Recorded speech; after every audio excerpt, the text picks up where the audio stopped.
Hello friends, in this video I'm going to show you how to zoom in on a video in Davinci Resolve 18. Okay, so here's my video playing here and I'm going to zoom in on the car here. I'm going to move the playhead here.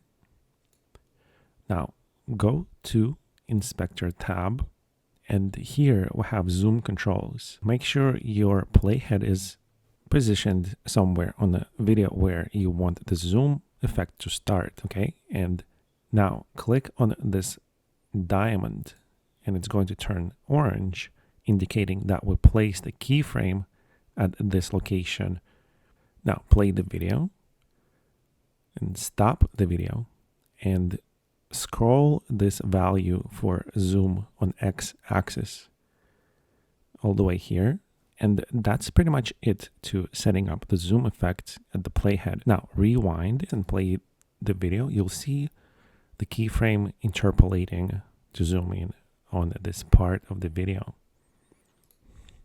And pretty much this is the easiest way to zoom in and zoom out on a video in Davinci Resolve 18.